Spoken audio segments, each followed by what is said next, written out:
Near mint condition, the home of collected editions. That cover's so awesome. Absolute format is the best way to own this store. Time to empty those wallets and fill those shelves.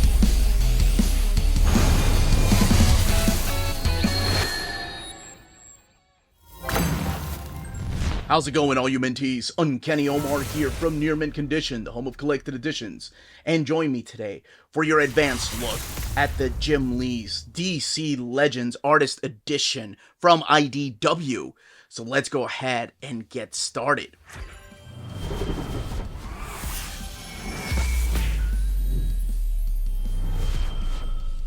Now, before going any further, a big thank you to the folks at IDW for sending us a copy of this particular artist edition. And we're not going to play what's in the box because we already know what's in the box, but here we have exactly what's in here. DC Legends Artist Edition, Jim Lee. So let's actually get this book out of this cardboard because it comes protected like all the other artist editions. And it does come sealed in plastic, but one thing I do want to say before I open this up is that this has been previously released before, but now it's under the Artist Edition label instead of the Artisan or Artifact Edition, I think is what they were called originally. It came out about 8 years ago or so. But let's go ahead and get it out of the plastic.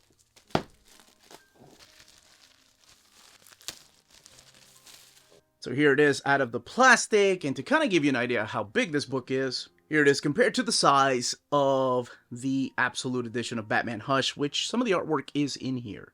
And we will be doing a comparison with the Absolute Edition just to show how big the artwork is, but I quickly wanted to showcase that this is the same size and dimensions as the previously released Jim Lee's X-Men Artist Edition with Scott Williams, and then here's the Jim Lee DC Legends Artist Edition. IDW and the DC logo below. And of course, much like the X-Men book, the signature down there. But let's shift the focus back to this because I am curious why this was chosen as the cover. Because we have, of course, Hush back there.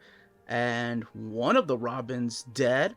Probably haunting Batman. It is just interesting because I figured I would go with some cover that just focuses on Batman purely. Regardless, it's still Jim Lee's original art. This is going to be crazy. I've never looked inside of this book, so I don't know what to expect outside of what was solicited. And again, this is a new printing of this book now under the Artist Edition label.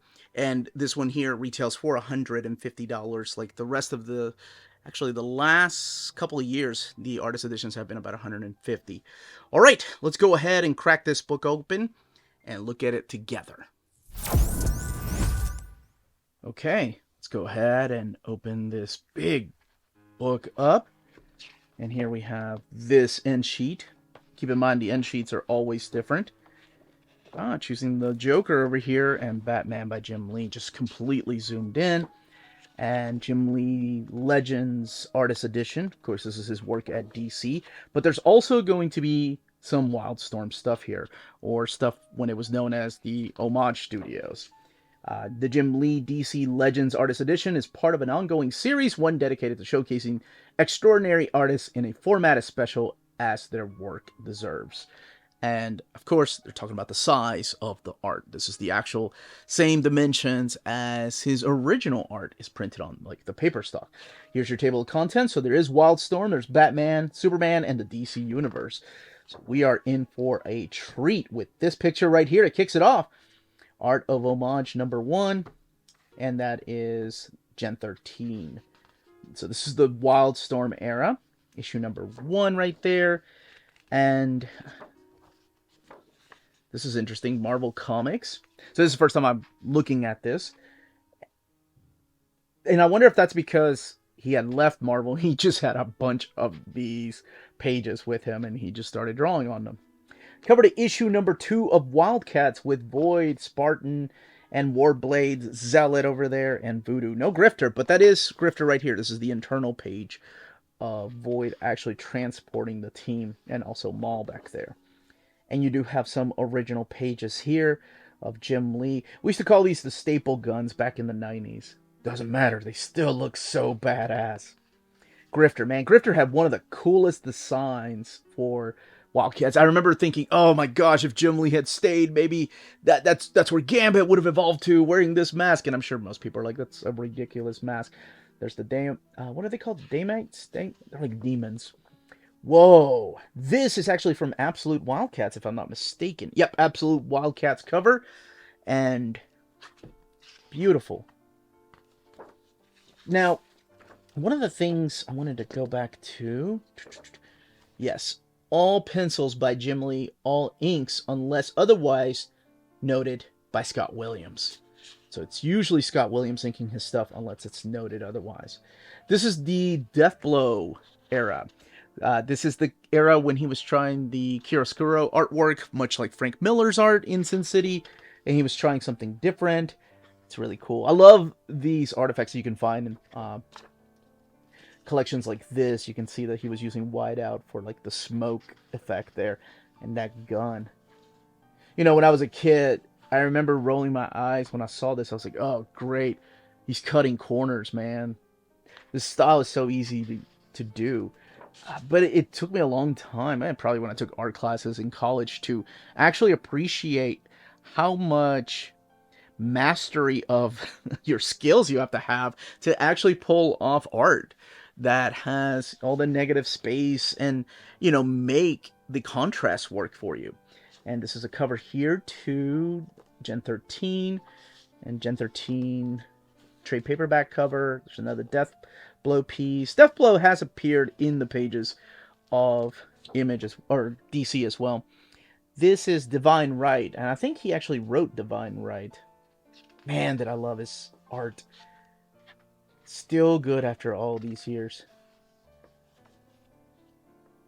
Kind of looks like the Huntress costume that he later redesigned, and I'm sure they're going to be in here. So yep, Jim Lee, Scott Williams. I swear, to me, this was my eras of John Byrne and Terry Austin. You know, you hear about great teams that have worked together on books, whether it's, John Byrne, Terry Austin. I know a lot of people really liked John Romita Jr. with Klaus Janson. I also did too. Or like Mark Silvestri with Dan Green. Oh, now we're getting into the Batman stuff. Okay, so this one here, it's a piece from 92. So it was after he left Marvel Comics. Issue number 50. I don't remember this piece. This has to have been his first DC printed stuff. And then, of course, you've got Batman Hush right here. Oh my gosh.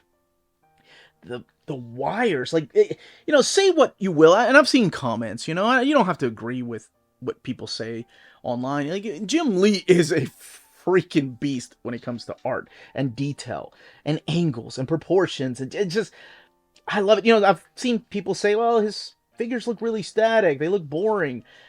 I don't know. There's just something really special about his art. Maybe because it's my childhood.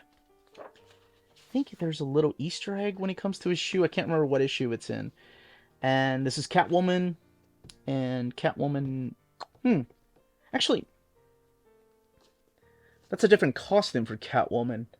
I wonder if he did the cover... Yeah, that's probably what happened. He did this cover, and then they were like, wait, Catwoman's got a new costume. I decided to go ahead and open up the Absolute Edition. But yeah, sure enough. He had to redraw that because she's got the goggles. So... that's really cool. Poison Ivy and Batman themselves. But she looks different. And we'll do a little comparison here in a bit. But that's what was going on. And again, more sequential art. Without the lettering or the logos on the cover. And introducing some new characters that will play a big part of Batman. I remember when this issue came out, 614. Oh, that's cool. The graffiti in the back is just whiteout. Never think about these things, honestly. You know, when you see it in print, it's just so different. This issue was speculated to be the big issue, right? Someone's going to die. The big final battle between Batman and the Joker. Well, if you've read the story, you know what ends up happening. And that's one thing. Oh my gosh! Okay. While I have this, I had to quickly open up the Absolute Edition to compare it, because I thought this spread is so gorgeous. but I don't think I appreciate it as much as it is in black and white. And there's nothing wrong with Alex Sinclair's colors. They're beautiful. But when you look at this, you can really appreciate the attention to detail. It's just insane. I remember when we were kids and we were all, into comics. And this is the cover right here. Oh, I love the fact that Hush himself is penciled. When we were kids, we were all like, one day we're going to be comic book artists. No way. Did they have the fold out of the cover? Oh, that's awesome. Yeah, this is the 619. They also did a villains version of this. I wonder if that's collected in here. And then, here you go. That's really cool. But yeah, I remember we all thought, well, that guy's just not fair. Jim Lee, yeah, we can't compete with that. So this looks like this is the cover actually to the hardcover, if I'm not mistaken. It was all green, and then the second one was blue. Yeah, he was doing watercolors. That's right. He was trying out things in their flashback with like watercolors. This whitewash. It's cool. Batman Hush covers there, and there's Black Canary from All Star Batman and Robin. Oh yeah. Despite of how people feel about that, look how freaking dynamic, just how kick-ass this page is. Golly. That's the way Black Canary looks. It kind of looks like a mix between Black Cat and Catwoman. A little bit of Green Lantern right there. So this is the stuff he did with Frank Miller. And I forgot the introduction of Batgirl. This is the variant cover to Batman 45. And this has to have been one of the Dark Knight's 3 covers. Maybe it was a variant cover. Dark Knight 3 right here. Issue number 9 cover. Batman Who Laughs back there. Him on a metal. This must be the metal era. And then Superman, because he did that for Tomorrow. This is the kind of art that I was talking about. So one thing I'm sure people know by now is that not to be flipping through here if you haven't read some of these stories, because there's just no way. You never know what you're going to find in here. And it could be a big spoiler. And I would hate for this to ruin any of these stories for anybody, because I always want people to read the stories first. But if you're a fan of Jim Lee, oh my gosh, and you have the X-Men one and you missed the original printing of this is so beautiful. This is from Superman Unchained, if I'm not mistaken, because there's that new character. This is the one by Scott Snyder. So you had For Tomorrow back here, and For Tomorrow is the one that's written by Brian Azzarello. And then you have, this stuff right here. And then you have this, the Superman Unchained miniseries. That was set during the New 52 era of Superman. And then we have the DC Universe. So we have some Justice League in here. Maybe I need to do a retro view of the X-Men Artist Edition, if people want. I don't know. Depends on what you all want. Sometimes I think I just babble away a lot. Scott Williams. I love the fact that they signed these. I assume when these are so... Oh my gosh. Six... Maybe that's the price. That one's $3,500 of Cyborg. Okay, we're starting to see some prices here. Well, like Neil Adams said, right? Charge what you're worth. That's, these artists, once they leave the industry, who knows how they'll be making money without going conventions and appearances. I know it's an unfair comparison when I'm talking about somebody like Jim Lee compared to somebody like, I think that's not Scott Williams thinking that. Sandra Hope, maybe? They compared to somebody like Peter David, who I know wasn't an artist, but still. Man, there are some beautiful pieces here. And some more of the Justice League from the New 52 era. And now we're getting into covers here. So there's Metal and Metal 3, 4 and 6, with a different Batman from across all the multiverse. That's the Dark Days cover. Yeah, Dark Days, the casting. Immortal Men, number 3, and Suicide Squad, because he did...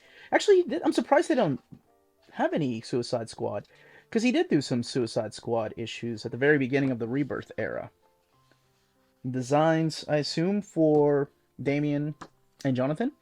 And there's a piece right there by Jim Lee and Scott Williams. And a bio. Maybe a bio? Let me look at this.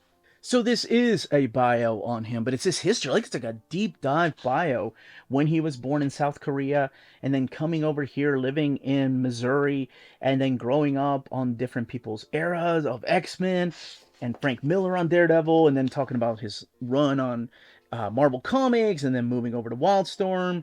That's really cool. And then we have the end sheet here. So I promise we didn't look at every single page. I may have skipped a couple, and I have no idea how long this video is going to be, but man, it's Jim Lee, right? All right. It is sewn binding, 140 pages, and it is printed in this thick matte paper. And what I wanted to do was kind of give you an idea. Well, we kind of did that already, but just in case, let's look at some internal artwork and compare it to the Absolute with, again, the colors by Alex Sinclair. I wanted to come back to this fight right here with the Joker, and to see what it looks like with, the blood and how much the black is added over here, like the actual color by Alex Sinclair. You can see some of the definition right here in the gums as opposed to over here, or it's more detailed. I don't know. It just makes me appreciate his art so much more. Like, that rain can't be easy, right? Like, it is actually, like, he actually did planning for it. It wasn't like he was like, okay, this is the way rain goes, because that's just not the way he thinks. It's not the way Jim Lee is. Drawing the drops right here. Guy's a nut. Let's see. I did want to come... Actually, let's look at that page, because I wanted to look at the whiteout to see how it looks here. Yeah, it looks like it's spray painted on. That's awesome. So he's using just regular things and then taking the ink brush and just going like this, which unfortunately gets cleaned up over here, right? Like you see it in that border. Ah, that looks solid. We're going to look at just one more cover comparison over here with the dead Robin back there, Hush's eye. So that's why it is just pencil. That's really cool. And of course the inks by Scott Williams here. And man, Gotham City just looking so much more detailed in the penciled art here. But that is it.